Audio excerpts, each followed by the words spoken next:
Dans le sud de la France, il existe une autoroute pas comme les autres. Comme des millions de personnes, vous l'avez sans doute déjà empruntée. Voici l'autoroute A8, un ruban de plus de 200 km entre Marseille et l'Italie. Et si sa trajectoire fascine, c'est qu'elle dessert les joyaux de la Côte d'Azur. Cannes et sa croisette, Nice et sa célèbre promenade des Anglais, mais aussi Monaco, le paradis des milliardaires. Chaque année, plus de 10 millions de touristes empruntent cette autoroute mythique. Au bout du parcours, des plages renommées et des fêtes pendant tout l'été. Mais encore, faut-il y arriver, car l'autoroute A8 est aussi l'une des plus périlleuses du pays.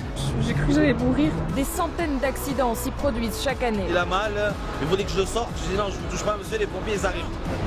Viens, on va la chercher. Ah, il est à 130, il est là-bas. Pour assurer la sécurité, une centaine de gendarmes y patrouillent. Parmi eux, Philippe, le doyen du peloton. Toi, t'es trop près déjà. T'es trop près.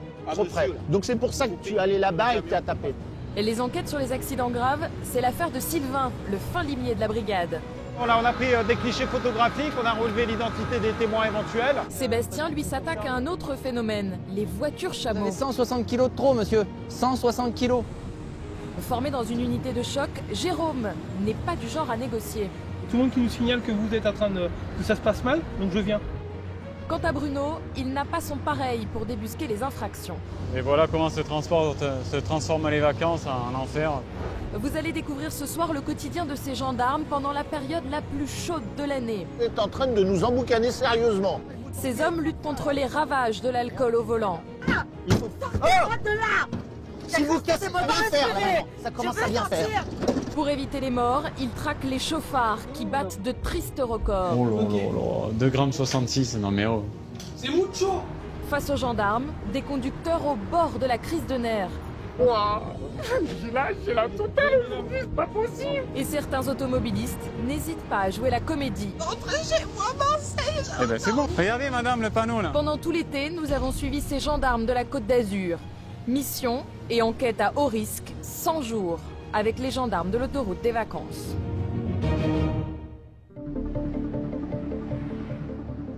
Nous sommes samedi matin.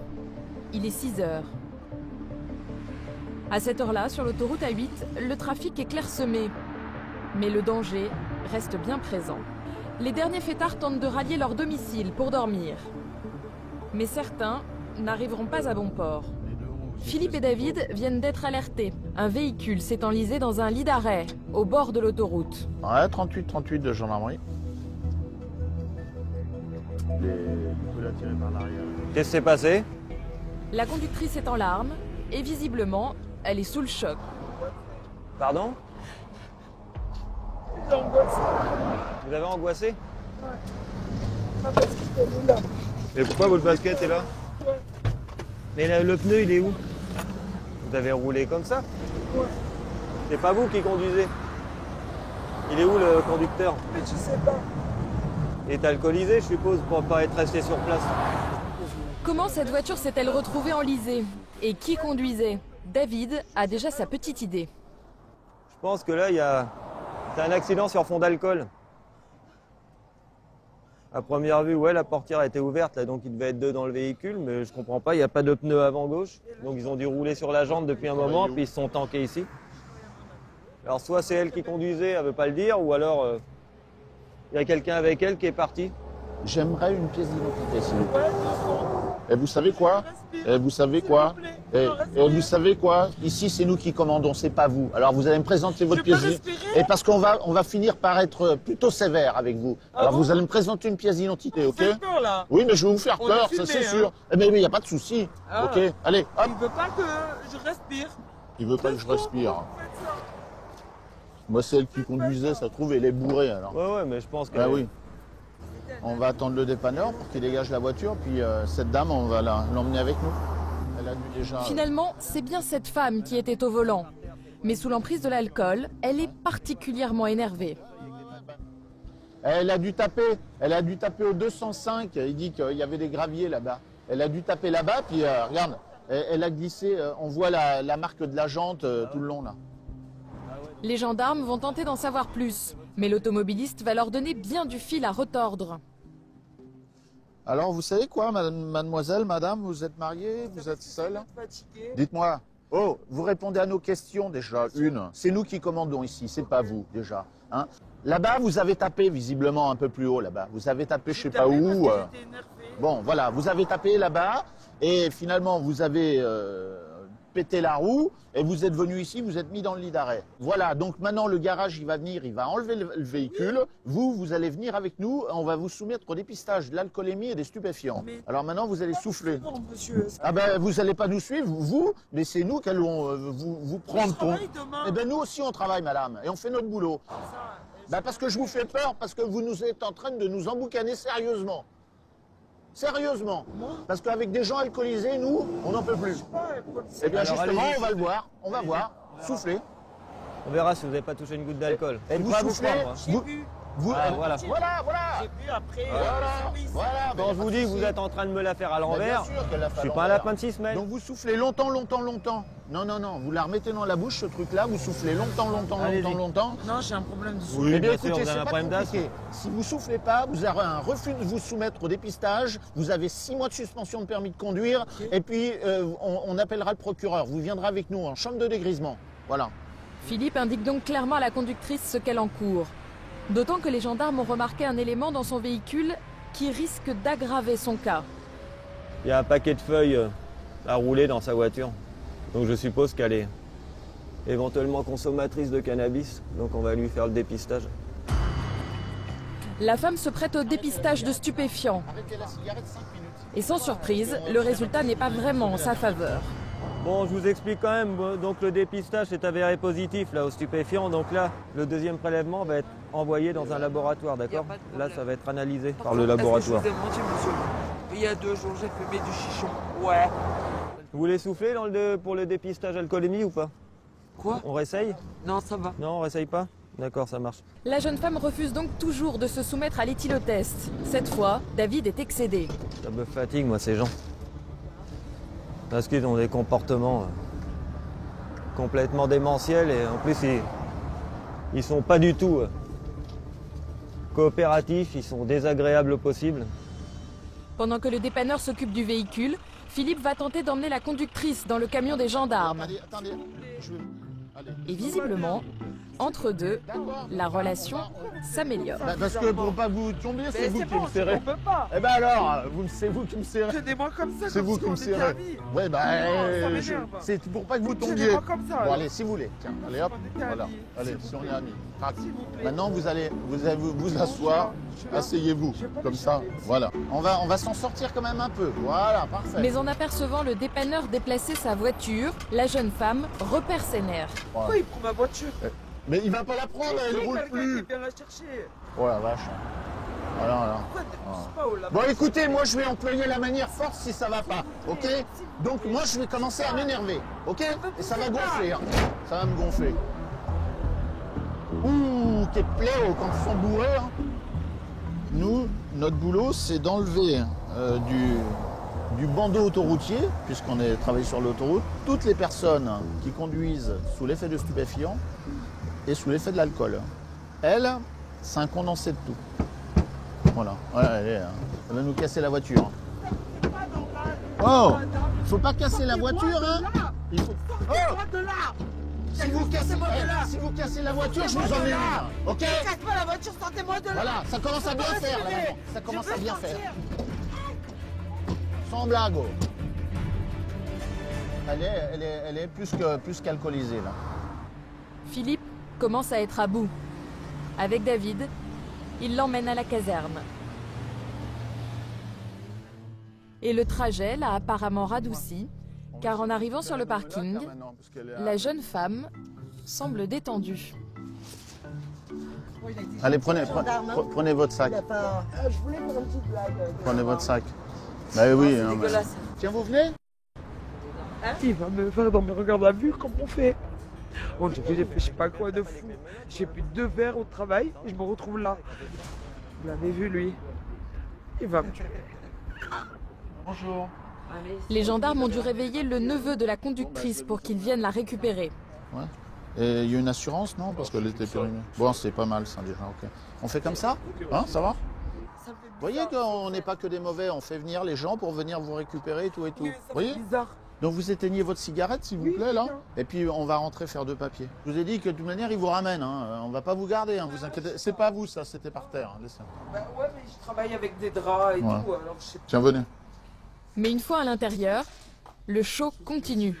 Non, je souffle pas, je m'en vais, c'est tout. Je peux rentrer chez moi et mettre ma voiture à réparer parce qu'apparemment elle a un problème, je sais pas où elle est.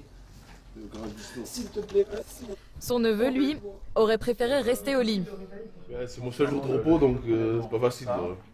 C'est pas facile. C'est des choses qui arrivent, la Ouais, solidarité dans la c'est famille. ça, c'est ça. J'ai été honnête.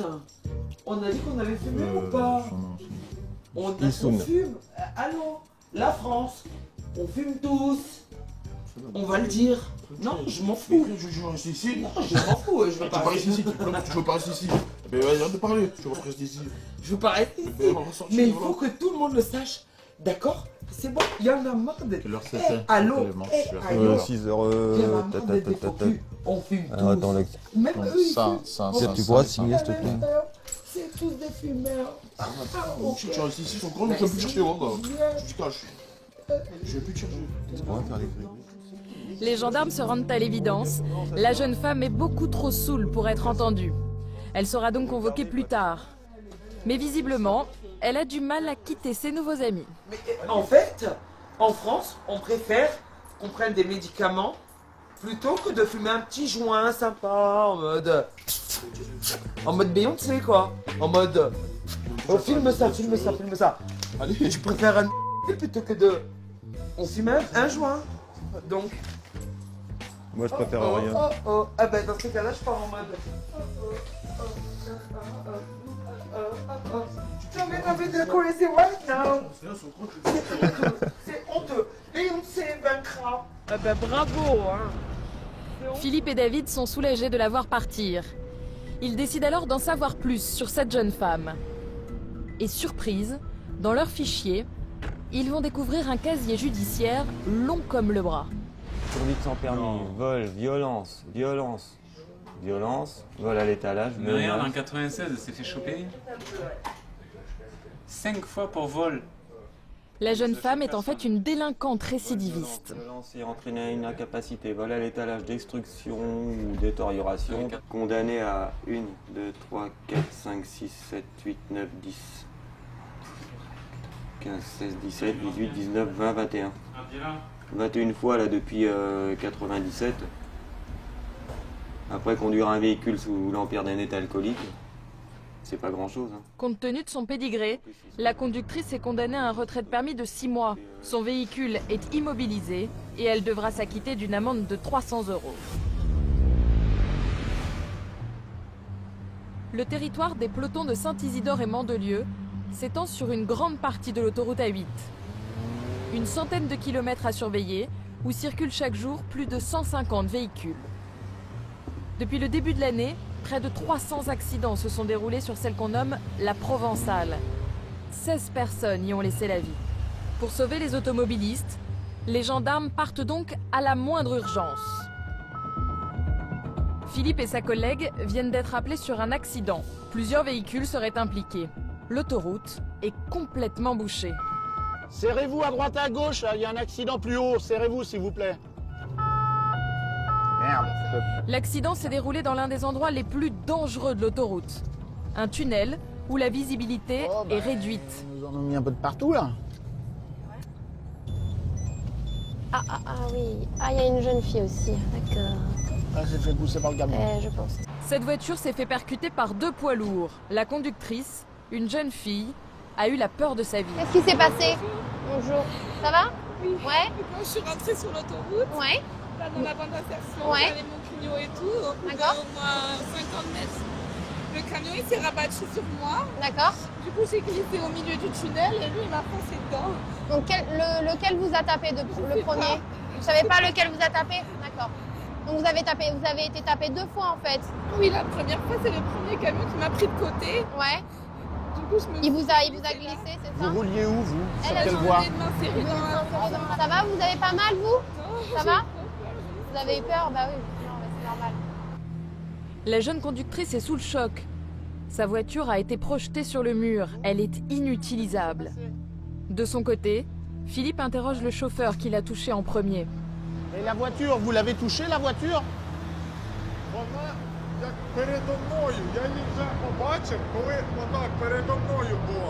Comme ça? Boum? Ce routier ukrainien ne parle pas français. La communication avec les gendarmes s'annonce compliquée. Ça fait longtemps que vous avez le permis de conduire ou pas? Ça fait 3 ans. 3 ans. Vous avez déjà eu un accident? Non, jamais? C'est la première fois. Alors pour démêler le vrai du faux, Philippe retourne voir la jeune conductrice. Quand vous êtes inséré avec votre voiture, il vous a poussé par l'arrière? Sur le côté. Sur le côté? En fait, je l'ai vu arriver dans le rétro. J'ai vu qu'il s'est rabattu sur moi. Ouais, d'accord, ok. Il vous a rabattu, ça fait que vous êtes parti un petit peu en tourbillon et lui vous a poussé là. Je me rappelle que j'ai glissé. Ouais. Pour tenter de la calmer, les gendarmes lui proposent de se mettre à l'abri dans leur camion.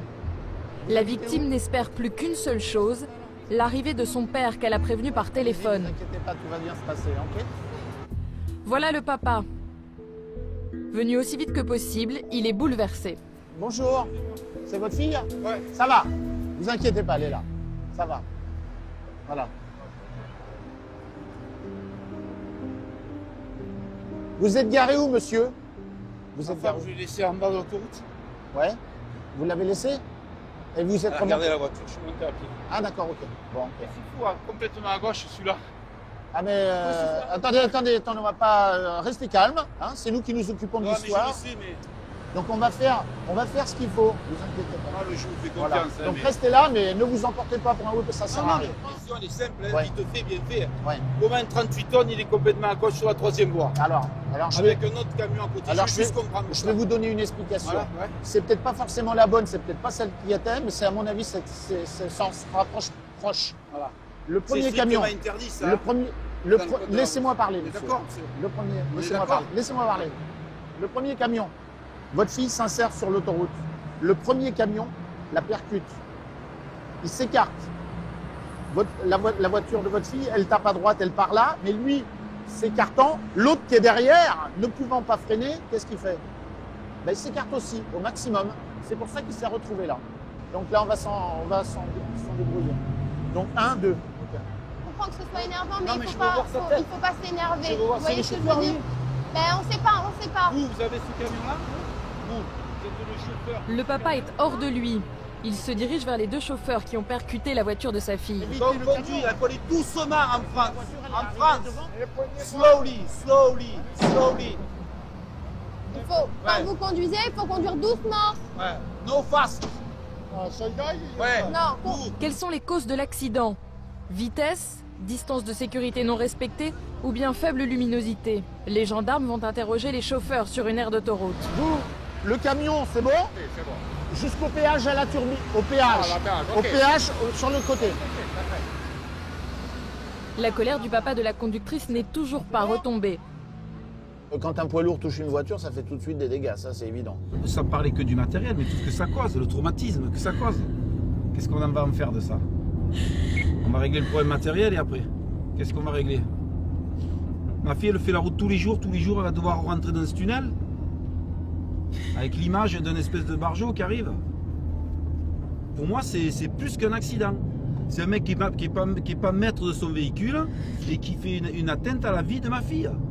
Non, mais on devrait pouvoir se retourner contre cette compagnie, là, quelle qu'elle soit, que je puisse aller au tribunal et lui demander des dommages et intérêts. Exactement. Malheureusement, je vais être brut, hein, mais malheureusement, pour que ça soit être puni devant un tribunal, il faudrait qu'il y ait des blessures graves avec invalidité, voire décès. Vous vous rendez compte? c'est normal. C'est normal, c'est un accident, c'est sa fille. C'est normal d'être énervé, de réagir comme ça. Je pense que toute personne normale réagirait comme ça parce que ça le touche, c'est son enfant et voilà. Sachant que ça aurait pu être beaucoup plus grave, vraiment. La jeune fille va tenter de trouver un peu de réconfort auprès de sa mère qui l'attend sur l'aire d'autoroute. Le premier choc, j'ai rien vu et après, j'ai cru que j'allais mourir.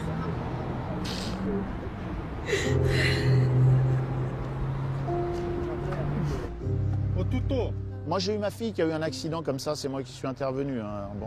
Alors vous, savez de quoi vous parlez. Ouais, voilà, ouais. Mais bon, je prends ça avec... dès l'instant, moi, l'essentiel, c'est qu'elle soit entière. Mais le père de la conductrice, lui, ne veut pas en rester là. Il interpelle de nouveau les chauffeurs. Alors c'est toi. Ouais, mais je comprends le truc, là. Toi, t'es collé au véhicule. Tu fais ça. Tu dois être de distance, là. Sécurité, distance. Si. Non, mais... Non. La sécurité, il n'y a pas de sécurité. Toi, t'es trop près, déjà. T'es trop près. Trop près. Donc, c'est pour ça que tu es allé là-bas et que tu as tapé. Trop près. Maintenant, on va regarder la vitesse aussi, la velocité. On va regarder aussi. Donc, toi, pas garé pour la distance de sécurité et pas garé pour la velocita. Âgé de 53 ans, Philippe est un peu le doyen du peloton. Et sur cette intervention, il va passer de père fouettard à papa poule. Avec les victimes, il va prendre le temps du dialogue pour les apaiser. Et dans le deuxième, suite à un premier choc avec un autre camion, le PL vient à nouveau percuter le mien. Et on mentionne les soucis corporels ou pas? Eh bien. Se plaindre du dos. Maintenant. Blessé léger, oui. La famille peut maintenant rentrer chez elle. Mais les routiers ne sont pas sortis d'affaire. Direction maintenant la caserne pour déterminer les causes exactes de l'accident. S'il vous plaît. Pour savoir si les chauffeurs roulaient trop vite, les gendarmes ont examiné les cartes qui enregistrent leur trajet et leur vitesse. C'est le contrôle de la carte. Enfin, va bien. Non, va bien. Les résultats sont formels. Les routiers n'ont pas fait d'excès de vitesse. En fait, Philippe leur reproche autre chose. Ok. Par contre, vous, les distances de sécurité, le camion, la distance. Distance. Pas bon. Voici exactement ce qui s'est passé. Alors que la jeune fille s'insère sur l'autoroute, le premier camion la percute sur le côté. La voiture rebondit alors à droite sur le mur pour se retrouver sur la voie de gauche. Le second camion qui suivait n'a pas le temps de freiner car il ne respectait pas la distance de sécurité. Il s'est donc déporté à gauche et c'est pour cette raison qu'il a percuté la jeune fille. C'est 90 €. La multa. L'accident aurait pu être dramatique. Les deux routiers s'en sortent plutôt bien. Ciao. Bye bye. Hein. Doucement. Hein.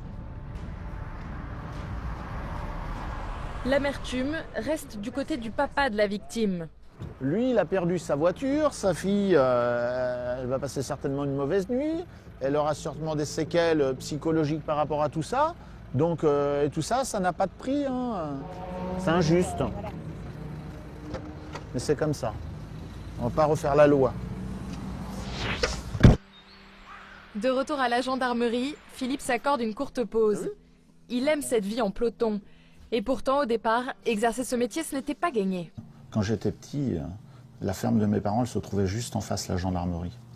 C'est-à-dire que si j'allais tout droit, que je tournais pas sur la route, je rentrais chez les gendarmes. Donc j'en avais peur, en fait. Donc voilà, c'était pas vraiment un rêve de gosse, non, loin de là. Mais cette époque est lointaine. Désormais, il apprécie tout le sel de sa profession. Le plus intéressant de notre activité, en fait, c'est l'inattendu. C'est l'intervention. Alors quand on nous appelle pour une inter, voilà, c'est ça, c'est un petit peu ce qu'on recherche, en fait. On ne cherche pas forcément une inter particulière, c'est surtout le coup de téléphone qui nous dit il y a quelque chose à tel endroit. Là, on patrouille tous les jours de la semaine et il se passe quelque chose, mais jamais la même chose. Et en matière d'inattendu, quelques jours plus tard, le peloton de Saint-Isidore va être servi. Sur l'autoroute, la vitesse est l'une des causes principales d'accidents. Alors les gendarmes traquent régulièrement les fous du volant. Ce jour-là, pour les interpeller, le lieutenant Sébastien s'est posté 3 km avant le péage. Lui va constater l'excès de vitesse. Un peu plus loin, c'est une autre équipe qui va cueillir les chauffards. Et cette fois, Bruno et ses collègues vont tomber sur un gros poisson. Il y en a déjà? Il y a une polo blanche 146. Oh là là. Elle est où? Sébastien vient de prendre en flagrant délit un automobiliste à 146 km/h sur une portion limitée à 90. Les gendarmes vont tenter de l'intercepter. Polo blanche avec des vitres teintées noires. Il m'aurait dit teinté bleu, je l'aurais pas cru. Hein. Elle est là! Il s'en est fallu de peu qu'il le rate. Volontairement ou pas, le chauffard a poursuivi sa route dissimulée par ce camion. Bruno et son collègue se lancent immédiatement à sa poursuite.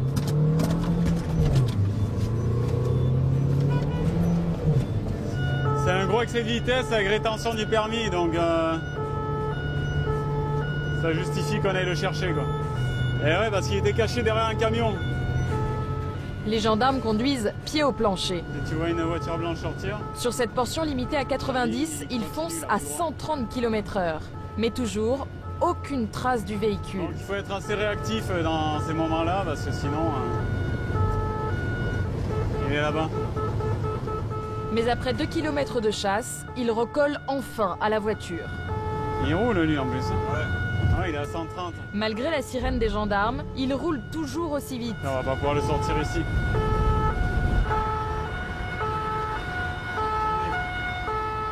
Vous nous suivez? Baisse le 2 tons. On va lui prendre le permis tout de suite parce que si il décide de partir. Vu le comportement de l'automobiliste, les gendarmes restent sur leur garde. Bruno redoute qu'il ne fasse une bêtise. Ça arrive des fois que certaines prennent la fuite. Bon, après c'est un refus d'obtempérer. C'est plus, c'est encore un nouveau délit, quoi. Après on ira tourner à Cagnes. Pourquoi vous mettez pas la ceinture? Non, je vois que vous n'avez pas la ceinture. Bon, vous allez nous suivre, on va retourner à Saint-Isidore, d'accord? Ouais. On vous expliquera là-bas. Les gendarmes ont affaire à un jeune conducteur. Il risque très gros. 146 km/h au lieu de 90, donc bon, là c'est une rétention immédiate du permis de conduire. Bon, on va en profiter pour lui faire les dépistages d'usage. Et puis voilà. Hein. Donc on va aller traiter ça directement au bureau. Le jeune homme et sa copine vont faire la connaissance de Bruno, ce dur à cuire, en poste à Nice depuis 10 ans, et du genre glacial avec les conducteurs inconscients. Je vais m'occuper de faire les trucs, les dépistages. Il est en train de t'imprimer les trucs. Ok. Ouais, il y a Caroline en réunion. Vous avez consommé de l'alcool dernièrement? Hier soir peut-être? Non, s'il vous plaît, on continue dedans s'il vous plaît. C'est bon? Ça vous arrive de consommer des produits illicites? Non. Jamais?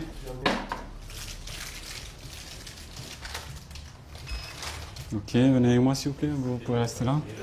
Pas d'alcool, pas de drogue. Le jeune homme se montre plutôt coopérant. Donc il vous a expliqué pourquoi on vous arrête? Vous avez été contrôlé au radar par un collègue qui est au bord de la route à 146 km/h dans la descente avant le péage. C'est limité à 90. Vous étiez pressé peut-être? Parce qu'elle a commencé à 10h, c'est pour ça que j'ai même pas vu la petite que c'était en descente. Vous avez quand même freiné devant le radar, non? Le radar fixe qu'il y a. J'ai même pas vu qu'il y avait le radar fixe. Vous avez pas vu qu'il y a un radar fixe dans la descente? Le premier, le poteau là? Ouais. J'étais à 85. Oui. Non mais après vous avez accéléré. Ah ouais. Donc vous avez quand même vu qu'il y avait un radar fixe devant lequel vous êtes passé tranquillement. Et après vous avez foncé. Là le problème c'est que 146 km/h au lieu de 90, vous perdez le permis immédiatement. Votre compagne à côté, votre copine, elle a le permis? Ça évitera qu'on la mette en fourrière. Donc ça vous fait 146 enregistrés, ça fait 138 retenus. Donc à 2 km/h près, on procédait à la confiscation de votre voiture. Cet automobiliste a dépassé de 48 km/h la vitesse autorisée. Au-delà de 50, il aurait perdu son véhicule. Mais devant Bruno, il va faire profil bas. C'est choquant. Je suis sur le site, on n'est pas de travail. Et oui, mais c'est pas une fois qu'on a fait les bêtises qu'il faut réfléchir. C'est pour ça que j'y reviens pas. Vu que c'est un premier jour de vacances en plus. Voilà, donc premier jour de vacances, direct, vous perdez le permis. Bruno lui annonce froidement la sanction. Le préfet va prendre un arrêté pour vous suspendre le permis dans les 72 heures, dans les 3 jours à venir. Pendant 3 jours, là, vous ne pouvez pas conduire. Je vais vous donner un papier qui vous l'interdit. Donc là, vous encourez le paiement d'une amende de 90 € quand même. Vous reconnaissez l'infraction ou pas? Avec cette vitesse? La signature là. Là et là. Au final, compte tenu du danger qu'il a fait courir aux autres automobilistes, ce jeune homme ne s'en sort pas si mal. Il écope d'un retrait de permis de 4 mois et d'une amende de 90 €.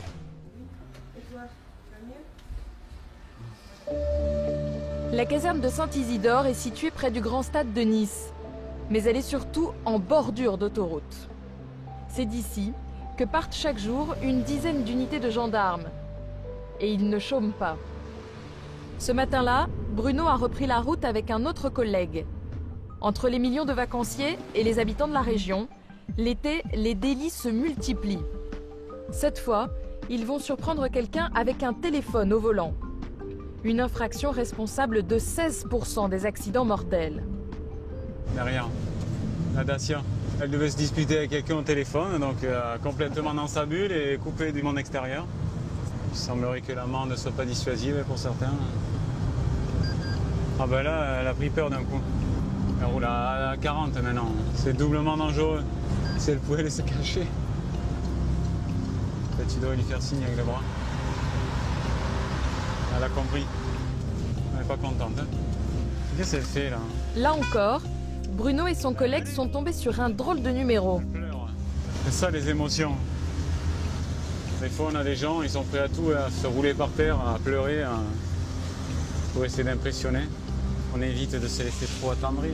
Bonjour madame. Vous ne voyez pas que je suis en état de choc, que je suis perdue. Je vous demande juste le permis de conduire. Je suis perdue, j'ai pris la mauvaise route. J'ai bien compris madame. Voilà, j'essaie de rentrer chez moi, vous comprenez? Est-ce que vous pouvez me présenter le permis de conduire s'il vous plaît? Présenter mon permis de conduire, vous n'avez aucune humanité. Calmez-vous un peu. Non, je ne suis pas calme parce que j'ai perdu. Ça fait 1 heure que je tourne, vous comprenez? Eh bien, vous restez calme, on parle doucement. J'ai perdu, je me suis retrouvée sur l'autoroute d'Italie. Vous pouvez être compréhensif. La conductrice est complètement survoltée. Parce que je reparte chez mon frère, je ne vous mens pas. Tu restes pas trop sur la route. J'ai appelé mon frère, vous voulez que je vous... Vous voyez, je ne vous prends pas pour un imbécile. Oui, il n'y a pas de problème. Ben oui, j'appelais... Je suis perdue, il y a personne. Vous présentez le permis s'il vous plaît? Oui, je vous le passe, vous n'êtes pas sympa. Hein. Écoutez madame, quand on conduit... Allez, c'est bon, vous n'en avez rien à foutre. Quand on conduit, on ne téléphone pas. D'accord? Vous avez la carte grise et l'assurance s'il vous plaît? Oui, monsieur, je sais bien que vous n'en avez rien à foutre de ma vie, c'est parfait. Ça ne sert à rien que je m'épuise à vous expliquer. Je suis une grosse conne qui ne sait pas conduire et qui fait que des conneries avec son portable. Et voilà. Face à l'énervement de cette femme, Bruno, lui, reste d'un calme olympien. Aïe, aïe, aïe. Mais la commedia dell'arte repart de plus belle. Faire vite parce que... Elle se dispute même avec son frère au téléphone. Ne pleure pas, je vous avais dit que je ne comprenais rien au chemin et tout, vous m'avez mal expliqué et tout. Une bouteille de verre vient d'être projetée au sol. Les gendarmes sont pris pour cible. Ils nous ont repérés là. C'est un endroit assez dangereux. Il pleut des bouteilles. On n'est pas les bienvenus ici. On ne va pas rester ici parce que c'est dangereux, vous voyez. Ne téléphonez plus en conduisant, madame, s'il vous plaît. Tenez. Quelqu'un de ma famille, c'est oui, mon mais tenez. fils. Je vous rends vos papiers. Tenez. Je ne suis pas bien, monsieur. Oui, mais dans ce cas-là, vous reposez ici tranquillement, hein, quand vous serez en état. Je peux rentrer chez moi à Marseille. Eh bien, c'est bon. Regardez, madame, le panneau, là. Vous voyez? A8. C'est indiqué, là. Et en prime, la dame revient à la charge. Vous me parlez aussi méchamment. Mais je vous parle très gentiment. Je vous explique que juste c'est dangereux de conduire, de téléphoner. On est en train de vous donner le chemin pour rentrer chez vous. Mais je ne vous ai pas menti, je vous ai dit la vérité. Mais qui a dit que vous aviez menti? Personne. Bon, pour l'instant, vous reposez. Restez quelques minutes ici, vous soufflez, vous prenez l'air, buvez un coup. Vous comprenez? Les projectiles reprennent. Nous, on y va parce qu'on n'est pas les bienvenus, d'accord? Sachez que vous risquez quand même une amende de 90 € et 3 points sur le permis. Pensant profiter de la situation, la conductrice espère passer entre les mailles du filet. Donc on ne téléphone jamais quand on conduit. D'accord? Non mais vous recevrez quelque chose à la maison quand même. Mais elle ne va pas s'en tirer à si bon compte. Et elle vient tout juste de le réaliser. Vous verrez, vous recevrez à la maison. Dans 8 jours. Les gendarmes préfèrent ne pas s'éterniser dans ce quartier. Là, ils en profitent, ils se cachent dans leur tour et ils jettent des bouteilles. Mais bon, ça c'est habituel ça. Non, elle n'est pas perdue, elle nous fait toute une mise en scène. Il faut pouvoir user de tous les stratagèmes possibles. Ça marche pas à tous les coups, non? Finalement, Bruno a eu raison du petit jeu de la conductrice. Elle a écopé d'un retrait de 3 points sur son permis et d'une amende de 90 €. L'été sur la Côte d'Azur, les gendarmes ont affaire à des automobilistes en provenance du monde entier. À Monaco et sur la French Riviera, à cette période de l'année, on ne compte plus les yachts, des détenteurs de grandes fortunes qui ne se déplacent pas à pied. Les voitures de luxe envahissent les routes, ce qui provoque parfois de savoureuses rencontres avec les gendarmes. Ce jour-là, en partant pour une nouvelle mission, Philippe et son collègue n'imaginent pas une seule seconde ce qui les attend. On va partir, on va aller faire un contrôle à alcoolémie au péage de Monaco. On va aller vérifier si les gens qui sortent de Monaco ne sont pas alcoolisés. Ce contrôle est prévu sur une aire d'autoroute. En arrivant, les 2 gendarmes vont faire une sacrée découverte.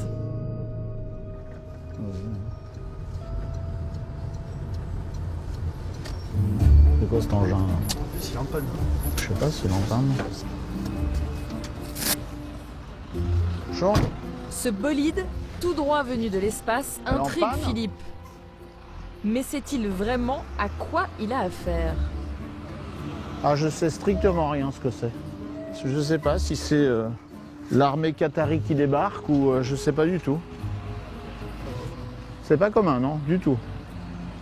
C'est pas immatriculé déjà, donc je sais pas, on va voir. Hein. Un super-héros a-t-il fait une pause sur l'autoroute? Peut-être, peut-être. Ou les extraterrestres, on va voir. Je sais pas, on n'a pas eu de soucoupe volante. Mais... Bonjour. Qu'est-ce que c'est comme immatriculation? Saoudien. Saoudien? Ah, c'est un Saoudien, d'accord. Et qu'est-ce que c'est comme véhicule? C'est la Batmobile. C'est la Batmobile? Vous avez bien entendu. Ce véhicule, c'est la Batmobile, la célèbre voiture de Batman. Voilà, donc c'est bien la Batmobile qui appartient à un Saoudien. Batman est saoudien, on ne savait pas. Elle a une carte grise, j'imagine. Elle a les papiers, elle a tout ce qu'il faut. Ouais, il roule avec, quoi. Elle est arrivée ici sur le plateau déjà? D'accord, ok. Combien ça fait de chevaux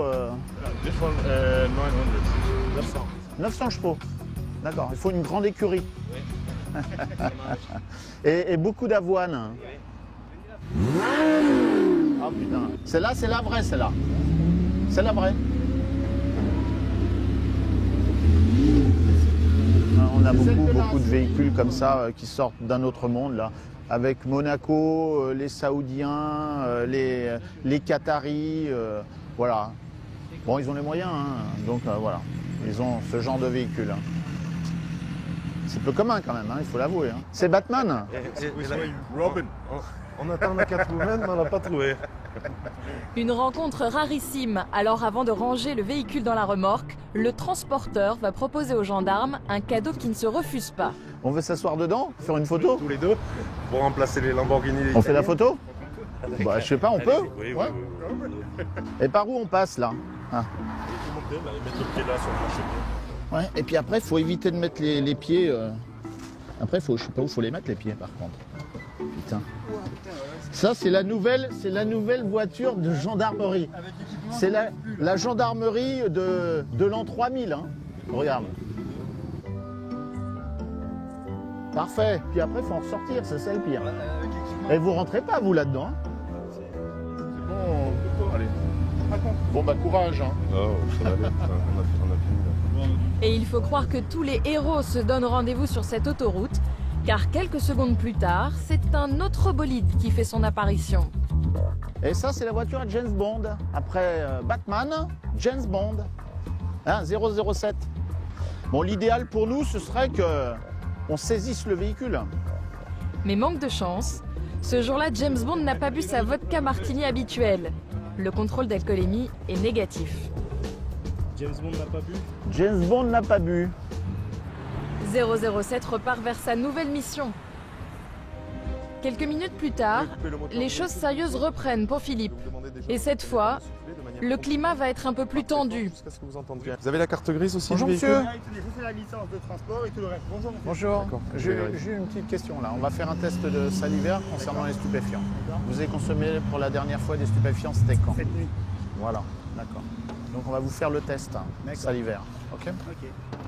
Voilà. En ayant consommé cette nuit, il y a de fortes chances que le test ne soit pas en sa faveur. Voilà. Donc le test il est positif hein, concernant le cannabis. Hein. Non, le test c'est n'importe quoi. J'ai fumé hier soir, j'ai fumé 2 tasses, j'ai même pas fumé. Ouais, bah c'est ça, c'est ça. Contrairement à l'alcool, le cannabis reste dans le corps pendant plusieurs jours. Pour connaître le taux précis du jeune homme, les gendarmes vont alors effectuer un autre test salivaire. Le résultat sera connu dans 72 heures. C'est vrai, et c'est vrai que dans ce laps de temps de 72 heures, on vous retire le permis de conduire, vous êtes considéré comme coupable alors que vous ne l'êtes peut-être pas. Et vous êtes jugé à l'avance et dans 72 heures, vous saurez si vous étiez coupable coupable ou pas. Voilà. L'automobiliste encaisse très mal la décision. Comment vous voulez rester calme dans ce genre de situation? Non mais dis-moi. Le monsieur s'énerve. C'est pas la peine de vous énerver. Mais monsieur, j'ai perdu, vous me rendez compte, j'ai un crédit sur le dos, à la fin oui, du mois, mais je peux pas le payer, vous me rendez compte? Non mais écoutez... Mais vous voulez que je sois gentil? Attendez... on n'a pas raison non plus de s'énerver. On n'a pas raison. Pour l'instant, je suis toujours innocent et exactement. jugé coupable, 100% à pied à aise. J'ai rien fait pour l'instant, ok?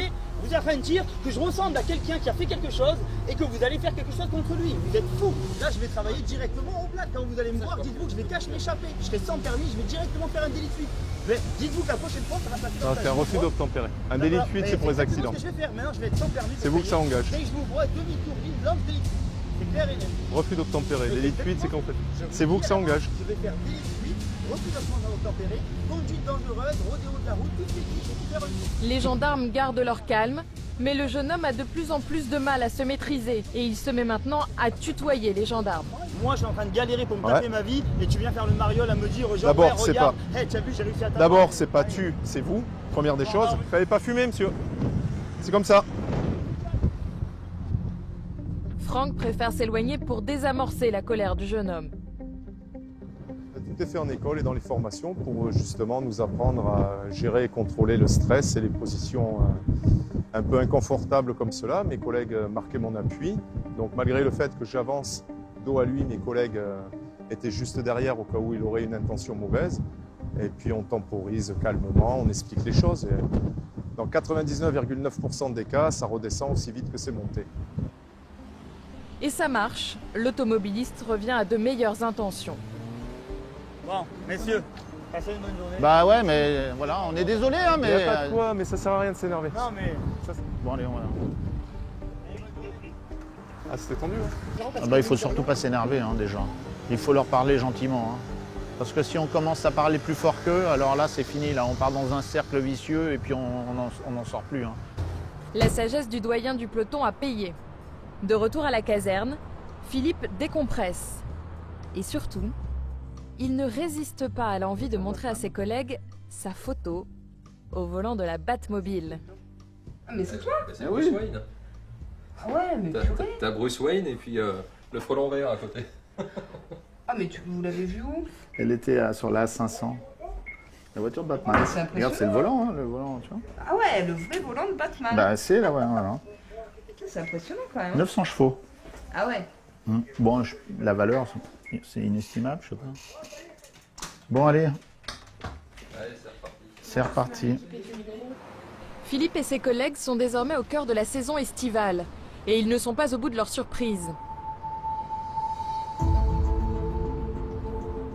Parmi les véhicules qu'ils surveillent le plus, il y a bien sûr les poids lourds. 10 000 camions empruntent chaque jour l'autoroute A8. Des 38 tonnes qui relient l'Espagne à l'Italie et qui remontent ensuite vers les pays de l'Est. À bord de ces camions, des routiers qui avalent des milliers de kilomètres. Et certains sont des dangers ambulants. Ce jour-là, Adam, à gauche, et Vincent viennent tout juste de prendre leur service. Le premier appel ne tarde pas à tomber. Ouais, sur appel, Scota, on a un poids lourd qui a commis des dégâts au domaine. C'est une blague. Ouais, c'est bien pris. Bah écoute, on s'y transporte. Hein. On peut faire le 03. Là, on part sur une dégradation au domaine autoroutier. Donc ce serait un poids lourd qui aurait causé des dégâts sur une sorte de petit terre-plein. Bon, par contre, à ce qui paraît, il est fortement alcoolisé. Hein. Un chauffeur qui tentait de se garer sur une aire d'autoroute avec son 38 tonnes a accroché un terre-plein sous les yeux des CRS. Ils ont immobilisé son véhicule. Ils soupçonnent le conducteur d'être en état d'ébriété. Adam et Vincent ne s'en doutent pas encore, mais ils vont tomber sur un cas digne du livre des records. Espagnol et l'anglais un peu, enfin les deux mix en fait. Donc un mix des deux, ouais. Moi il a fermé la clé, on a récupéré des papiers, mais là on a essayé de lui faire demander tous ses papiers, mais c'était un peu compliqué. D'accord. Voilà. Je vais vous demander de souffler. Là, dans l'embout. Pause. L'homme semble hagard. Moi j'ai pas de pause. J'ai pas de pause. Camion, pause.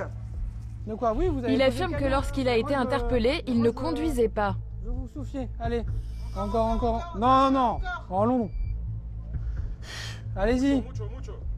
Encore. Le test va confirmer les soupçons des CRS. Positif. Donc il est au-dessus du seuil du taux d'alcoolémie pour conduire. Sachant que là, le taux minimum pour être au-dessus, c'est 0,25. Donc là, on a au-dessus de 0,25 mg par litre consommé dans le sang. Pour les gendarmes, c'est le début d'un très long contrôle. En fouillant son véhicule, ils vont aller de découverte en découverte et comprendre très vite qu'ils sont tombés sur un homme au comportement criminel.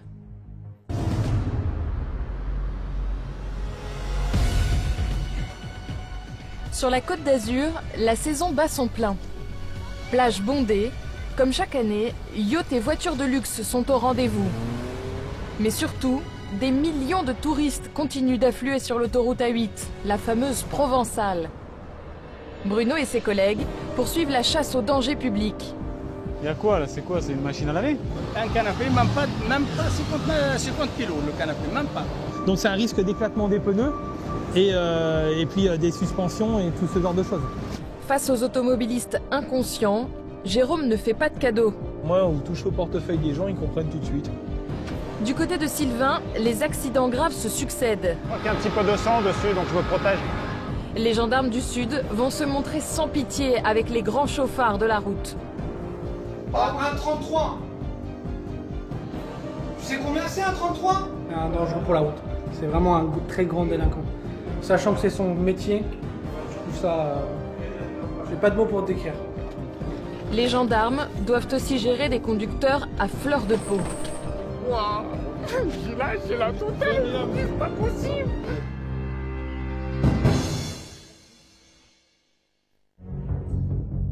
Il est 18h30. Sur cette aire de l'autoroute A8, cela fait déjà maintenant plusieurs minutes que les gendarmes contrôlent un chauffeur de camion bulgare en état d'ébriété. Alors qu'il tentait de se garer, l'homme a percuté un terre-plein. On va aller avec lui prendre les papiers du camion, on va l'amener au bureau. Avant de l'emmener à la caserne pour déterminer son taux exact d'alcoolémie, Vincent et Adam veulent d'abord constater les dégâts qu'il a occasionnés. Allez, on voit les traces de pneus. Il a voulu rentrer au niveau du parking véhicule, donc il s'est encastré au niveau accroché des bordures, là et là. Ah oui, là, normalement, c'est une entrée pour voiture. Il y a un gros panneau ici, juste là. Il a vu son état, il a vu la première bretelle, il s'est engouffré dedans. Sauf que c'était pas pour lui. Voilà. Bon, ok, comme ça, on le fera. En fait, le routier a surtout endommagé son propre véhicule. Et il n'y est pas allé de main morte. Ah ouais, quand même. Il a pas mangé... Non, il s'est pris le terre-plein central, là. Il s'est mis dedans et mes collègues l'ont arrêté, il a fait demi-tour et puis voilà, il s'est posé là. Ah ouais, c'est impressionnant, là. C'est un chauffeur professionnel, donc il doit savoir ce qu'il fait. Et en plus, en conduisant des camions de 40 tonnes, si déjà il inverse, enfin il se trompe dans le parking voiture et poids lourd, je crains pour les usagers de l'autoroute. S'il a du mal à conduire là à l'arrêt, alors sur l'autoroute, c'est un vrai danger pour tout le monde. Alors là, on récupère, comme monsieur ne peut pas monter dans le camion vu son état, on récupère tous les documents du camion, sa carte conducteur également. Et on constate dans la cabine qu'il y a une grosse bouteille d'alcool et un verre à moitié vide où il y a de l'alcool également dedans. Donc je pense que c'est ce qu'il devait boire en roulant. Incroyable! Le chauffeur buvait de la vodka en conduisant. Une preuve accablante. Ce comportement, Vincent le connaît bien. Ça arrive quelques fois. Par contre, c'est toujours des conducteurs étrangers, pays de l'Est. En France, les Français, on n'en trouve plus depuis plusieurs années. Direction maintenant la caserne. Vu l'état d'ébriété très avancé du chauffeur, Adam a préféré protéger sa voiture et il a posé un drap sur la banquette au cas où l'homme se mette à vomir. On ne sait jamais ce qui peut se passer. Dans un virage, ça peut partir. Et je préférais mieux prévenir que guérir.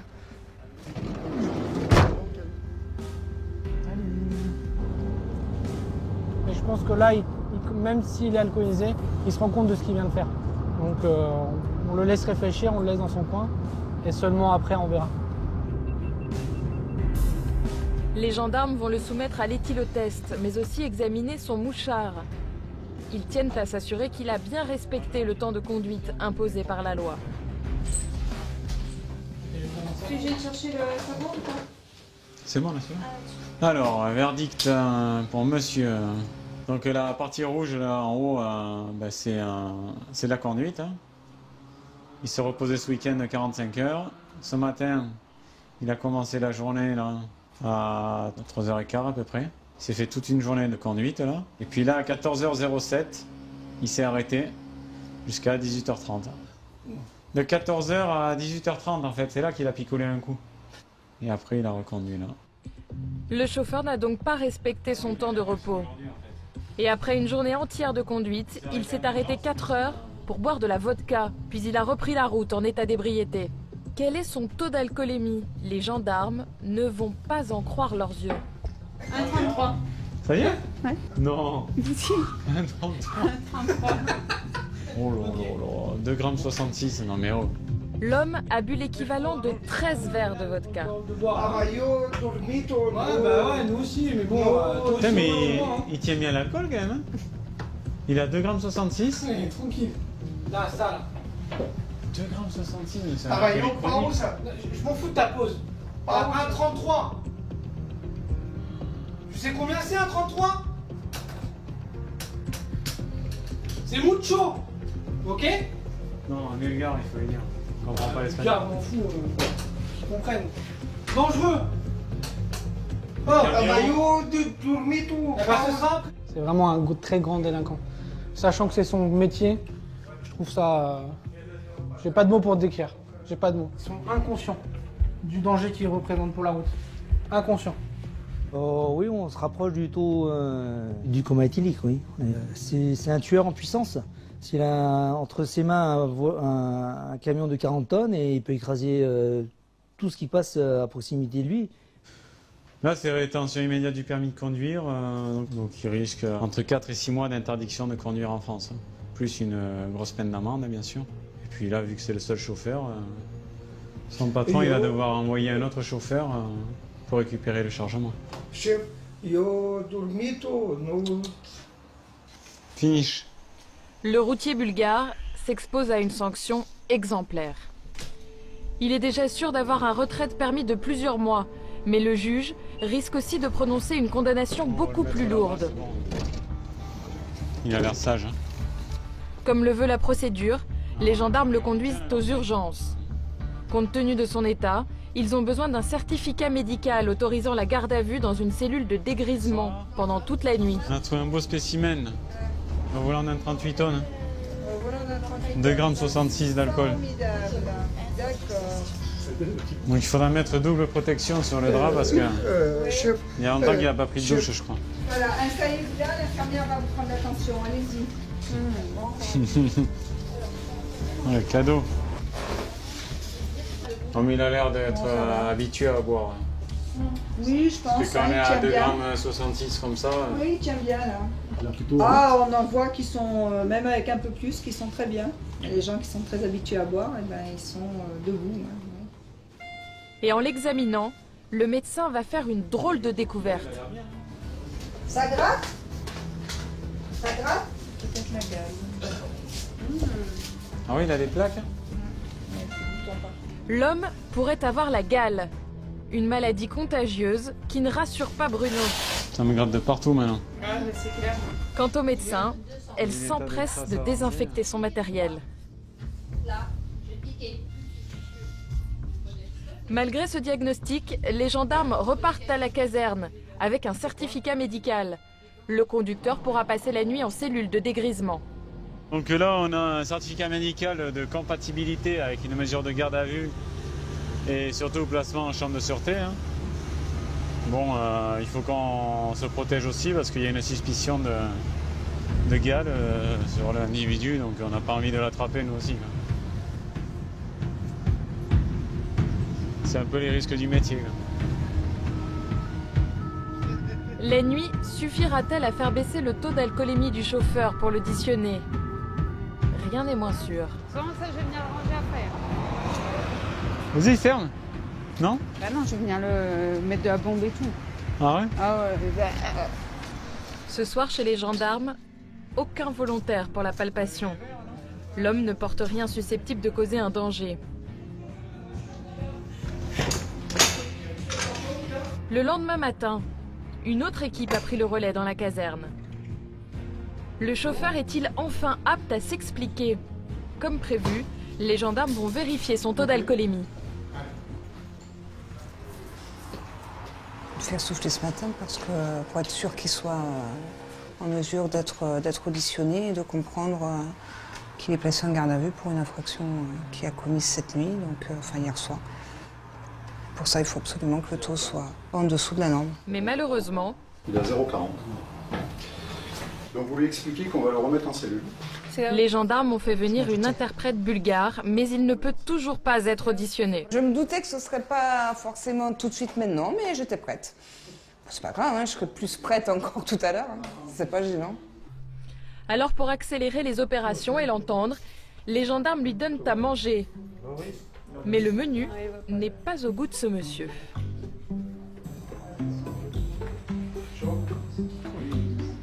Vous aimez pas? Il réclame son petit péché mignon. Du pain avec une tablette de chocolat. Est-ce que je peux aller me prendre un sandwich plutôt? Ils ont l'argent pour se payer leur chocolat. On va aller lui acheter... On va lui acheter gentiment son sandwich au chocolat. Et surprise, 5 minutes plus tard, les gendarmes ont accompli leur mission. Ce matin, pour le routier, pas de vodka au petit déjeuner, mais du chocolat donc, avant d'être auditionné. Est-ce que vous avez compris les raisons pour lesquelles vous avez été placé en garde à vue? À cause de l'alcool. Ok. Alors, sur les faits qui vous sont reprochés, qu'est-ce que vous avez à nous dire? Parce que là, vous étiez pas pressé de nous parler, donc je vous écoute. J'ai bu des médicaments pour les nerfs. Et j'ai bu de la vodka. Et la combinaison des deux, ça a pu faire de l'effet.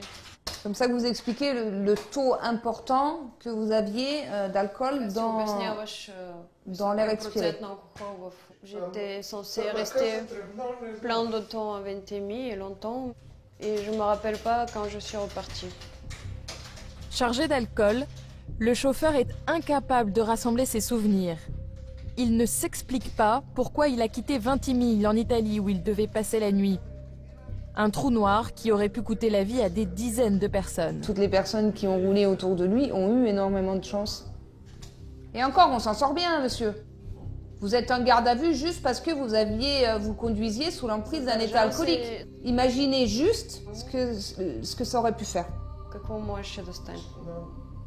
Ah ouais, non mais... Ouais, essayez de le visualiser. C'est fini avec l'alcool, c'est fini. Bah, de toute façon, je pense que oui, ça va être fini pendant un certain temps. C'est пострадавайте. C'est bon, merci. Anne-Julie va transférer le prévenu devant le procureur. Elle a le sentiment du devoir accompli. Moi, personnellement, j'aime prendre une affaire de A à Z. Hein, donc, mener le prévenu devant le procureur de la République, ça ne me pose aucun problème, bien au contraire. Au tribunal de grande instance de Nice, le procureur ne fait preuve d'aucune indulgence. Jugé en comparution immédiate, ce chauffeur bulgare reçoit une condamnation d'1 mois de prison ferme, avec mandat de dépôt et 8 mois d'interdiction de conduire en France. En été, les gendarmes passent la majeure partie de leur temps sur l'autoroute A8. Mais une partie de leur mission les conduit de temps à autre dans les villages de l'arrière-pays niçois. Ce jour-là, Jérôme et ses collègues se sont postés au rond-point d'une petite commune. Les vacanciers viennent de finir de déjeuner. L'heure critique pour les contrôles d'alcoolémie. Bonjour monsieur, contre gendarmerie, vous pouvez baisser votre vitre s'il vous plaît? Contrôle d'alcoolémie, je vous demande de souffler, ça dure 4 secondes monsieur. Le contrôle se passe pour le moment sans accroc, quand tout à coup, Cette conductrice interpelle les gendarmes. Elle a aperçu un jeune homme qui maltraite sa compagne à 500 mètres de là. Jérôme et ses collègues se précipitent sur les lieux. s'est arrêté pour signaler qu'un jeune homme maltraitait un peu sa copine là.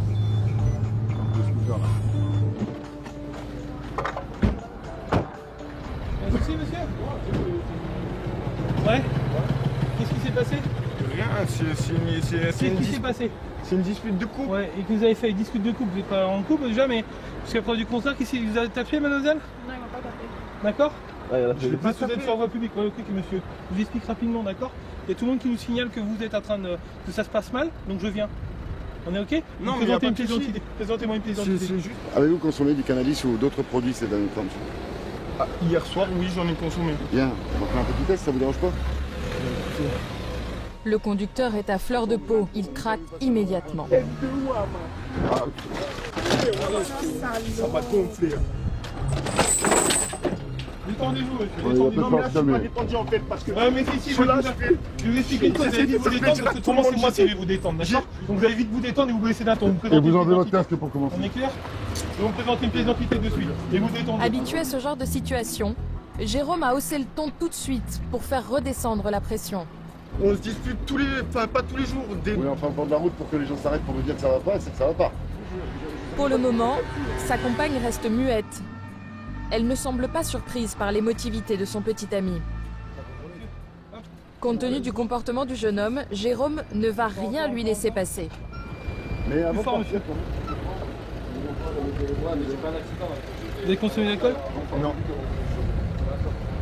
Rapidement. Par contre, je vous cache pas que oui, j'ai consommé hier soir. De quoi? De l'alcool? Non. Du stupéfiant? Oui, monsieur, de toute façon, on le savait. Allez, monsieur, on va vous faire un dépistage. Je fais un... J'ai la totale. Venez là, monsieur. C'est pas possible. Allez, venez. Venez là, monsieur. C'est la totale. C'est la totale. Le conducteur est en permanence sur le fil. Tenez, monsieur. Tirez la langue. Jérôme poursuit méthodiquement son travail pour ne pas envenimer la situation. Bon, il est positif, c'est sûr. Il a fumé en plus hier, le monsieur, donc voilà, il en reconnaît qu'il a fumé hier. C'est vraiment la chaleur, le soleil, le cannabis, et peut-être quelque chose qui l'irrite. Vous voyez, après, il nous jette son scooter par terre, c'est voilà, c'est vraiment l'énervement, quoi. C'est un coup de sang. C'est classique, situation classique.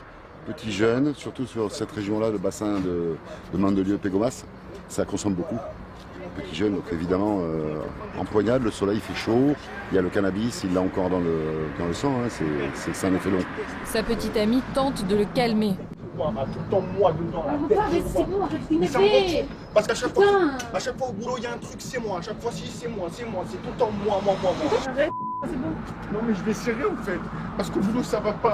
C'est bon, c'est bon. Ça me rend fou. Mais l'attitude du jeune homme est déroutante. Il se montre maintenant affectueux avec elle. Monsieur, vous avez fumé un joint complet, vous avez tiré des lattes, qu'est-ce qui s'est passé? J'ai tiré 4 barres. 4 barres, hein, parce que là il apparaît. Ah bah c'était des bonnes barres alors. C'était de la résine de cannabis ou... Vous fumez combien de fois par semaine, monsieur? Bah, écoutez, je vais vous dire que elle ne supporte pas et que justement elle m'a fait arrêter. Et que voilà, il y a un gros... Vous avez fumé 4 lattières? Ouais. Et autrement, ça faisait combien de temps que vous n'aviez pas fumé? 1 mois et demi. Vous n'aviez pas fumé? Non. En fait, on a une petite discussion de couple et comme j'aide un peu, j'essaie de faire plaisir un peu à tout le monde et à chaque fois ça va pas. Même à mon boulot, j'essaie de faire plaisir et tout. Je fais tout pour y arriver parce que j'ai des problèmes un petit peu. Je suis dyslexique et tout ça et du coup, j'essaie de tout faire pour faire plaisir, pour en me donner les moyens et voilà. On s'est disputé parce que il m'a proposé d'aller quelque part et au final on n'est pas allé. Après quand on était là-bas, j'ai pas fait de bisous. Du coup monsieur ça lui a pas plu. C'est pris, vous avez tellement de choses qui pourquoi vous vouliez pas le bisous avec la sécurité. Parce qu'il m'a dit quelque chose qui m'a pas fait plaisir et du coup je suis pas allée vers lui. Le conducteur s'en est-il vraiment pris à sa copine? Il s'en défend totalement. Non, je préfère taper dans les murs, carrément à me casser la main que taper sur des filles, monsieur. En moment, j'ai tapé dans le poteau. C'est peut-être ça qui ont fait que ils se sont dit, voilà. Je pense que c'est ça, mais tous les jours je tape tous les jours non, mais souvent quand je suis énervé, qu'il y a en fait, je suis très susceptible. Et dès que, ça m'arrive de taper dans les murs. Les résultats du contrôle antidrogue viennent de tomber. Surprise, ils vont révéler la présence d'autres substances. Vous êtes positif au cannabis, mais vous voyez, vous êtes positif aux amphétamines donc vous prenez pas d'ecstasy, vous prenez pas un... L'année dernière, j'ai pris. Ouais, mais là, dernièrement. Non, du tout. Vous êtes sous un traitement particulier, monsieur? C'est pas de la musculation, vous prenez pas la testostérone, Non. La créatine? Non, mon père me fait des tests et tout, c'est justement ça. Écoutez-moi. D'abord, la sanction est la même, ça ne change rien. Qu'il y ait de l'ecstasy ou autre chose. Ouais, en ce moment, vous n'avez pas de Nous, c'est juste parce qu'on a besoin de trier la réalité. Bien sûr. Si le dépisteur dit que vous avez pris, vous avez pris. Ah oui, mais en tout cas, vous n'avez pas pris. Ça doit être récent, à une semaine en arrière. Ah, du tout, je vous jure. Et je vous le dis maintenant devant elle. Elle sait que j'en prends, elle me quitte. Enfin, vous savez quoi? Bon, comme les tests sont positifs, monsieur. Je crois pas. Je voyais pas, je sais que mon père il me fait les tests. Non, moi je me fie au matériel. Bien sûr, oui, c'est sûr. La jeune femme a déjà envisagé à plusieurs reprises de mettre fin à sa relation à cause de la drogue. Par amour, il va tenter de la retenir. Ça va tomber à ma soeur, je te promets. Je l'ai déjà à la mère, je te jure, bébé. Mais sa copine n'a pas franchement l'air convaincue. Je doute un peu, mais bon. Tu doutes? Ouais. Je connais pas trop comment ça se passe niveau cannabis et tout, vous voyez. Donc je sais pas si ça peut être dans le cannabis qu'il a fumé ou si...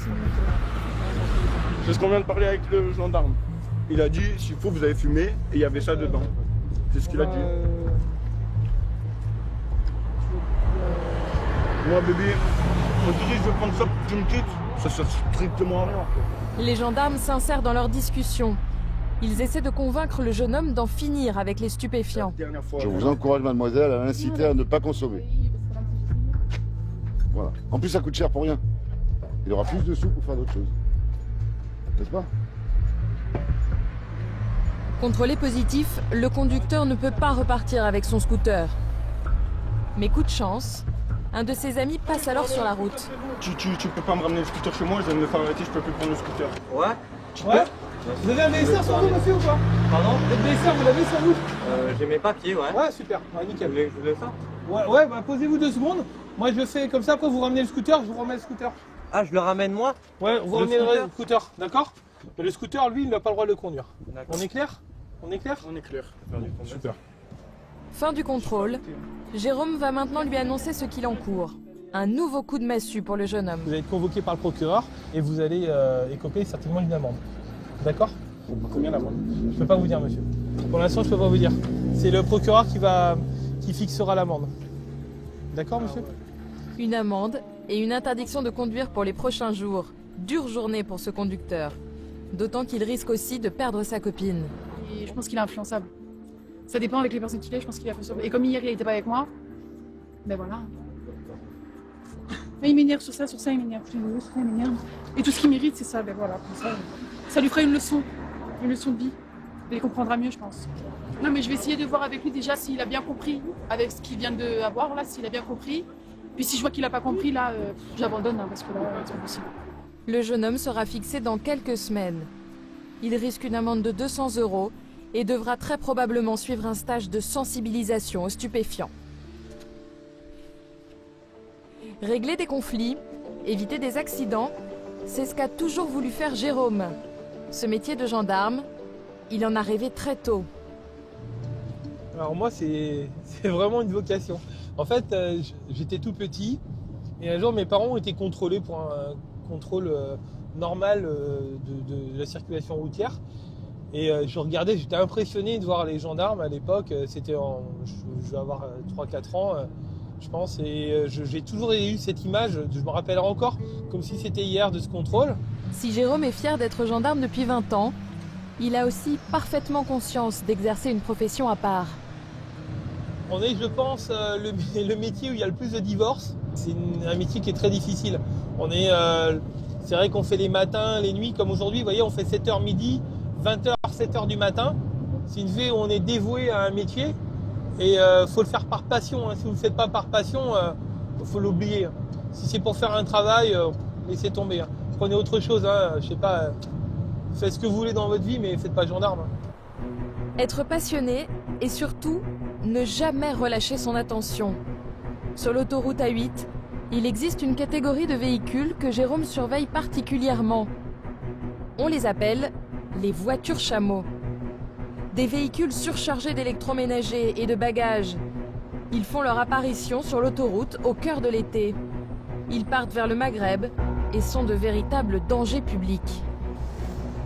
C'est le lieutenant, je suis à 1 km de la sortie 41. Audi A4 grise, bien chargée, vous le verrez. Reçu. Ce jour-là, Jérôme reçoit un signalement sur l'un d'entre eux. Son unité l'attend de pied ferme. Monsieur, bonjour, avancez un peu. Vous parlez français, monsieur? Do you speak French? No. The driving license. Sur celle-ci, la carrosserie frotte contre les pneus. Pour Jérôme, pas question de laisser passer une telle infraction. Le chauffeur du véhicule surchargé est prié de suivre les gendarmes. On va l'emmener à la pesée. Combien pèse cette voiture en partance vers le Maroc? C'est ce que veut savoir Jérôme. Comme le veut la procédure, les gendarmes vont l'amener au centre de pesage. Des centaines de véhicules suspects y sont contrôlés chaque été. Tu me dis jusqu'où il faut s'arrêter? Où il doit s'arrêter? 2 tonnes 480. Ok. Le verdict est sans appel. Le véhicule est en surpoids. Direction donc la déchetterie. Jérôme va leur demander d'abandonner ici une partie de leurs affaires et leur annoncer la mauvaise nouvelle. Bonjour, il faut leur expliquer qu'il y a 380 kg de surplus. 380 kg. Ouais. Il faut qu'ils jettent. Il faut qu'ils jettent 380 kg. Grâce à la carte grise et au modèle du véhicule, Jérôme a pu déterminer le surplus exact. Arrivé il y a seulement 4 ans à Mandelieu, Jérôme est un ancien du PSIG, une unité d'intervention musclée de la gendarmerie. Je vais lui mettre une amende à 90 €, mais il va décharger pour qu'il reparte en sécurité. Pas franchement du genre à faire dans la dentelle. Il se montre implacable quand il croise ces voitures. Ils ne se rendent pas compte du danger, c'est impressionnant. Les enfants, ils n'ont même pas la place de se mettre dedans, quoi. Ils ont chargé au maximum, quoi. Il n'y a aucun organe de sécurité qui peut répondre, aussi bien au niveau freinage qu'au niveau amarrage. S'il y a moindre coup de frein, c'est l'accident assuré, quoi. Là, il faut se dire que les gens ne sont plus dans la voiture. On a 5 personnes en moins. Regardez les amortisseurs. Et là, avec 5 personnes en moins dans le véhicule, vous imaginez, ça fait pratiquement 200 kg, au moins 200 kg à l'arrière du véhicule. Donc tout touchait, les pneus touchent la carrosserie. Donc c'est un risque d'éclatement des pneus et puis des suspensions et tout ce genre de choses. En matière de surpoids, le chauffeur doit payer une amende de 90 € par tranche de 100 kg supplémentaires. Avec plus de 300 kg de dépassement, cette famille risque donc 3 amendes. Mais Jérôme va faire preuve de clémence. On va le verbaliser pour avoir su dépasser la tonne. On ne va pas s'acharner sur eux parce qu'on voit que c'est des gens qui n'ont pas forcément beaucoup d'argent. Et je vais leur mettre une amende. Finalement, je devrais leur relever au moins 3 amendes. Pour le chauffeur et sa famille, c'est un crève-cœur. Ils doivent se débarrasser d'une grande quantité de marchandises. Des climatiseurs et, plus surprenant, des dizaines de chaussures contenues dans le tambour de la machine à laver. Met le vélo à la gamine, après le reste il va à la benne. Il a viré 2 clims et son truc s'appelle un âne. Allez, c'est bon, on roule. Okay. Grâce aux efforts de la famille, ce véhicule va pouvoir repartir vers le Maroc. Si les gendarmes font preuve d'une grande vigilance sur ces voitures, c'est qu'elles peuvent créer des accidents dramatiques. Jérôme espère donc que le message est bien passé auprès de cette famille. Son obsession depuis 20 ans, faire baisser le nombre de victimes sur la route. Moi, ce que j'aime, c'est essayer d'éviter les accidents et apprendre un comportement aux gens et essayer d'apprendre le civisme par la police route. Et ben moi, c'est le manque de civisme que je trouve sur la route, que je vois régulièrement, et ben je sanctionne. Et voilà. Et pour moi, la police route, c'est quelque chose, au moins, où vous touchez au portefeuille des gens, ils comprennent tout de suite. Pour empêcher les voitures chameaux de rouler, les forces de l'ordre montent régulièrement des opérations. Ce jour-là, c'est à la sortie de ce péage que le commandant du peloton de Nice et ses unités se sont postés. La cible, c'est les véhicules en surcharge. Donc tout ce qui présente une surcharge, on le contrôle en sécurité, on l'amène, on le pèse. Et si réellement il y a une surcharge, ou il trouve une solution pour se faire débarquer, ou alors c'est direction la benne, la destruction. En réalité, les déplacements de ces voitures chameaux ne doivent rien au hasard. Chaque année, elles déferlent sur l'autoroute A8 à la même période. C'est la date fatidique du 1er août, c'est vraiment la semaine transitoire entre juillet et août. Et les usines en Italie ferment leurs portes pour 3 semaines. Donc les gens en profitent pour partir en vacances. Et pour des gens qui viennent de pays du Maghreb, bon ben voilà, c'est l'opportunité de rentrer chez eux pendant un temps assez important, de ramener des choses de première nécessité. Et oui, bien sûr qu'on va en trouver beaucoup là, ça c'est clair. Toute la semaine, ça va être comme ça. Et effectivement, après seulement quelques minutes de contrôle, les gendarmes arrêtent ces 2 véhicules.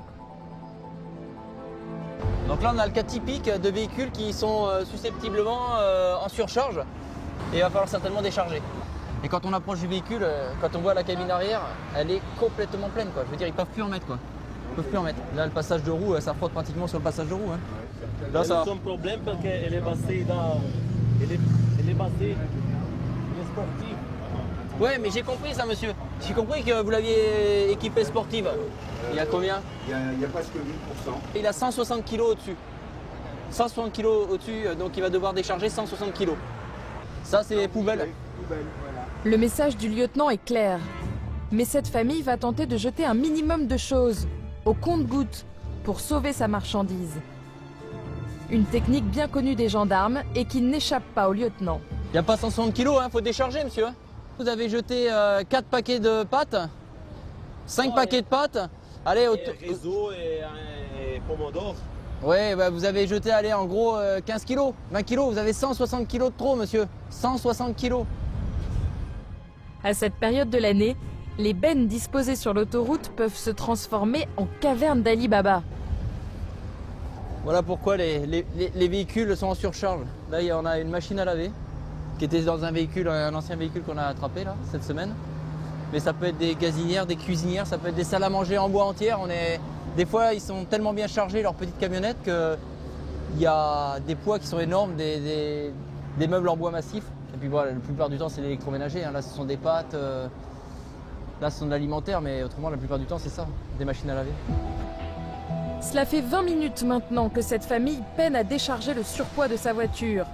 Le lieutenant commence à perdre patience. Pour moi, elle est c'est trop lourd. Déchargée. Non, elle n'est pas déchargée, regarde. Regardez. Regarde. Il y a même pas. Il faut que ça remonte un peu. C'est S-Line. Oui, S-Line, oui, je sais, c'est sport. Je trouve à des non, ça c'est lourd, ça. Ça c'est très lourd, ça. Ça c'est très très lourd. Mais regarde comment on peut voyager comme ça, les gens les uns sur les autres. La petite, elle est même pas attachée. Non, elle est sur les genoux de madame. Tout ce qui est très lourd, faut jeter. Finalement, après s'être débarrassée des 160 kilos de surcharge, cette famille repart en sécurité pour un long périple.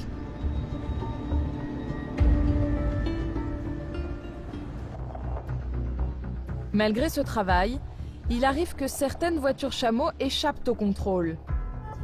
Quelques jours plus tard, c'est en pleine autoroute que les gendarmes vont tomber sur l'une d'elles. Ouh là là là là là là, il a l'air bien chargé en plus. Allez, c'est parti. Bonjour. C'est vous le conducteur? Ouais. Qu'est-ce qui s'est passé? On marche comme ça, il y a le feu qui... Le feu? Oui, et on va déboucher. Mais ça a brûlé ça? Oui, c'est à vous ça? Qui l'a brûlé. Cet automobiliste venait de s'engager sur l'autoroute quand son moteur a pris feu. Il va avoir affaire à Bruno. Fidèle à sa personnalité, le gendarme va se montrer impitoyable. Car il a tout de suite compris la cause du sinistre. Il manque le coffre de toit. Vous trouvez pas que vous êtes pas trop bien chargé quand même là, non? Il y a quoi là? C'est quoi? C'est une machine à laver? Machine à laver, canapé. Un canapé, même pas 50 kilos le canapé, même pas. Il y a le frigo aussi sur le toit là. Eh ouais, mais ça c'est pas possible. Là. Non mais ça va pas ça monsieur, on charge pas la voiture comme ça n'importe comment. Il y a un poids limite sur les toits de voiture, vous savez. Et quand on voit comment c'est accroché avec une corde, elle est accrochée où la corde là? À l'appui-tête? Bon, vraisemblablement vous êtes en surcharge. Ce qui a pu provoquer une surcharge du moteur. Et voilà comment se transforment les vacances en enfer, parce que maintenant ils n'ont plus de voiture. Voilà. En surchargeant son véhicule, ce conducteur en route pour le Maroc vient d'hypothéquer ses vacances. Mais surtout, il a fait prendre un risque à sa famille. Tous les sacrifices consentis pendant l'année pour s'offrir un séjour au soleil viennent d'être réduits à néant. On travaille pour partir 10 jours d'un coup. Tiens. La voiture elle est lâchée au début de l'autoroute. Je te jure, je travaille 7 sur 7. J'ai un petit snack, je travaille 7 sur 7 matin au soir. Pour j'arrive, partir 10 jours, regardez le billet, 10 jours, je vais le bien. 10 jours, pas plus. Je ne suis pas quelqu'un qui... J'ai mis au bled, où je cherche, je touche les locations familiales, je ne suis pas du tout. Je cours matin au soir pour faire plaisir à mes enfants et ma femme. Et pour partir du jour avec profiter avec les deux enfants et madame et d'un coup regarder. Qu'est-ce qui m'est arrivé? Je n'ai pas de chance. Je peux pleurer, je te jure. Pour les gendarmes et les patrouilleurs de l'autoroute A8, cette scène est malheureusement fréquente pendant l'été. Encore? Jamais j'irai charger mes enfants à l'arrière dans un véhicule comme ça, en surcharge, sans siège adapté pour les enfants, un enfant de 3 ans quand même. Allez go, on enlève un inter. On va faire le plein si on y arrive. Chaque été, pour ces millions de familles qui partent vers le soleil, la route des vacances reste une aventure. Certaines font des arrêts qui n'étaient pas prévus au programme. Il suffit alors d'un petit détail pour semer la panique à bord. Qu'est-ce qui se passe? Un scolopendre dans la voiture. Un scolopendre, d'accord. Vous le trouvez plus? Non. Cette famille s'est mise à hurler en plein trajet, terrorisée par un scolopendre, un mille-pattes qui peut se révéler venimeux. Même une guêpe ou une abeille, ça fait paniquer énormément de personnes au volant, donc... Ah oui, non, heureusement, ça m'est tombé dessus. Ah non, parce que sursauté, j'ai crié, ça l'a surpris aussi, donc c'est vrai que faut faire attention sur la route quand on monte sur l'autoroute. Ça fait beaucoup de bruit, 2 enfants et une femme, plus un scolopendre, ça cohabite pas bien. Monsieur a évité de justesse la sortie de route, alors pour lui, hors de question de repartir avec un passager clandestin aussi dangereux. Il est là! Il est là! Là! Tiens! Il est repassé où? Il est là, bougez pas. Tu l'as, vas-y! Mais raté, la bête est coriace. La chasse à l'insecte est donc repartie. Bonjour les vacances! Ouais, immobilisé par un mauvais scolopendre. Oui, il est là. Oh, tu l'as! Tu l'as! Cette fois, le mille-pattes a rendu l'âme. Tout le monde est sain et sauf. La famille peut repartir pour des vacances bien méritées. Demain, c'est un autre type d'épreuve qui attend les gendarmes. Il est 7 h du matin. Sur la caserne de Mandelieu, la levée des couleurs a sonné. Pour les gendarmes, c'est l'heure des premières urgences sur l'autoroute. Sylvain vient d'être appelé sur un très grave accident. Voilà, a priori, c'est un camion qui s'est renversé et qui serait immobilisé sur les 2 voies les plus à gauche de l'autoroute. On ne sait pas s'il y a des blessés, on ne connaît pas les circonstances. On va découvrir ça en arrivant. Pas de temps à perdre. Un poids lourd couché sur une autoroute, c'est un accident redouté des gendarmes. Le véhicule risque de bloquer des milliers de voitures en plein été. Sur place, un énorme bouchon est déjà formé. Le chauffeur du camion est-il encore vivant? C'est ce que veut savoir Sylvain. Il est encore dans le camion. Il est encore dans le camion? Il est blessé. Il a perdu connaissance. D'accord. Les pompiers sont déjà sur place. Le conducteur est bloqué dans sa cabine, sans réaction. Ils sont en train de désincarcérer là, le monsieur là. Il a l'air conscient, mais je ne sais pas plus. Impossible de connaître pour le moment son état de santé. Pendant que les pompiers s'affairent, Sylvain tente de recueillir les premiers témoignages. Bonjour. Vous êtes un témoin, monsieur Non, je me suis arrêté parce qu'il n'y avait personne. D'accord. Est-ce que vous avez vu l'accident se produire? Non, je n'ai vu même pas 2-3 minutes après. D'accord. J'ai vu le camion retourner. J'ai pas vu les pompiers ni les secours. Je me suis arrêté pour voir si la personne a besoin d'aide ou quoi que ce soit, quoi. Il a mal, il voulait que je le sorte. Je dis non, je ne vous touche pas, monsieur, les pompiers ils arrivent. Vous inquiétez pas, ils vont faire leur travail, c'est pas mon travail. L'autre urgence de cette situation, c'est le risque d'incendie, car une partie du carburant s'est répandue sur le sol et que la batterie du camion fonctionne encore. Alors pour éviter qu'une étincelle embrase le véhicule, les pompiers sont sur le qui-vive. On n'arrive pas à couper les énergies, donc sans protection du personnel de travail. Voilà, on attend, là on a pris des clichés photographiques, on a relevé l'identité des témoins éventuels. Voilà, on attend que quelque chose pour se fasse. Après 15 minutes, les pompiers ont enfin réussi à sortir la victime. Mais elle ne réagit toujours pas. La priorité de Sylvain, fouiller dans ses affaires pour l'identifier au plus vite. Pour l'instant, il y a un sac là, il n'y a pas son identité. Il faut absolument qu'on réussisse à l'identifier. Prévenir la famille. Demandez-lui, il parle là. Monsieur, on a besoin de connaître votre identité. Vous les avez mis quelque part, vos papiers d'identité? Tu as ces papiers? D'accord. Regarde dans le sac jaune de derrière, juste là. Ah, c'est Sous la violence du choc, la cabine a été pulvérisée. Mais ça y est, les pompiers ont réussi à mettre la main sur des documents au milieu des débris.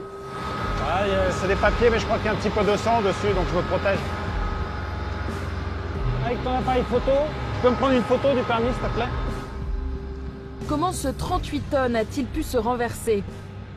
En fait, le chauffeur venait tout juste de pénétrer sur l'autoroute par cette voie d'insertion quand il a perdu le contrôle de son véhicule. À ce stade, les gendarmes n'écartent aucune piste. Regarde les traces. Ouais, on a l'impression qu'il a été endormi, le mec. Non, moi je peux pas penser, mais je pense qu'il est arrivé vite. Je crois que ouais, il a pu arriver, soit s'endormi, soit il est arrivé trop vite. S'il est bien chargé, il est arrivé un peu vite. Il y a des traces là, direct dans la... Mais pour Sylvain, il y a peut-être une autre raison à cette sortie de route. J'ai demandé au médecin du SMUR de vouloir m'informer s'il est possible de faire un dépistage de l'alcoolémie sur le patient qui est en train d'être soigné. La victime a maintenant repris connaissance. En revanche, elle est encore trop faible pour souffler dans l'éthylotest. Sylvain et ses collègues lèvent le camp pour se rendre à l'hôpital. Là-bas, ils vont faire des examens sanguins sur le conducteur. Sur l'autoroute, cela fait déjà 1 heure que la circulation est ralentie. La priorité désormais, évacuer cet énorme camion. Et ce n'est pas une mince affaire.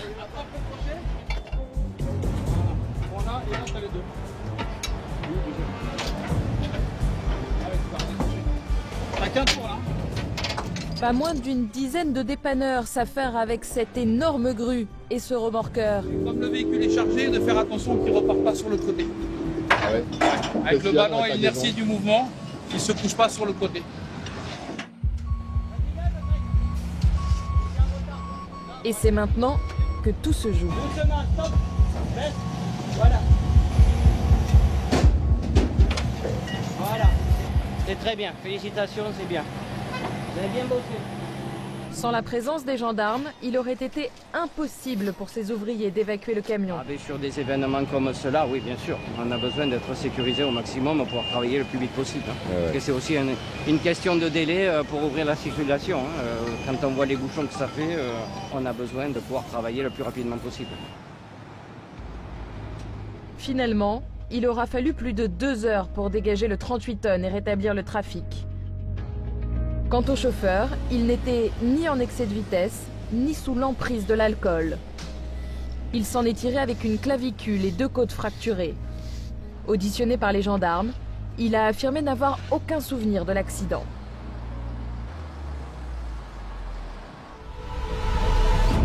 Dans le prochain épisode, vous allez découvrir qu'au plus fort de l'été, la pression monte pour les gendarmes de l'autoroute A8. S'arrête à côté pour prendre des photos. Face aux millions de vacanciers, ils doivent intervenir en urgence pour éviter la catastrophe. Oh! Sérieux, vous faites quoi là? Eh ouais, on prend l'autoroute pour rentrer chez soi? Au cœur de l'intervention, il faut aussi affronter les réactions explosives des conducteurs. Il y a des limites à tout. Tu me touches pas. Quand je vous dis, tu me touches pas. Tu vas le payer ça. C'est injuste. Et toujours garder l'œil dans le viseur.